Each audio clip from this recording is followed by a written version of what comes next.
Tiningnan ni Jesus ang mga tagasunod niya at sinabi sa kanila, "Mapalad kayong mga mahihirap, dahil kabilang kayo sa kaharian ng Diyos.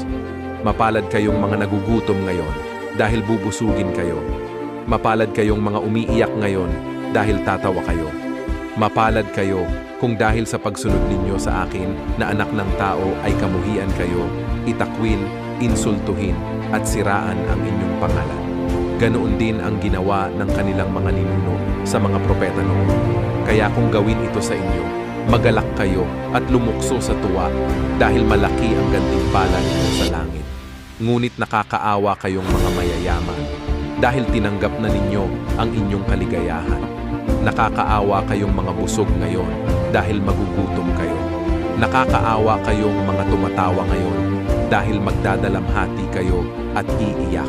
Nakakaawa kayo kung pinupuri kayo ng lahat ng tao.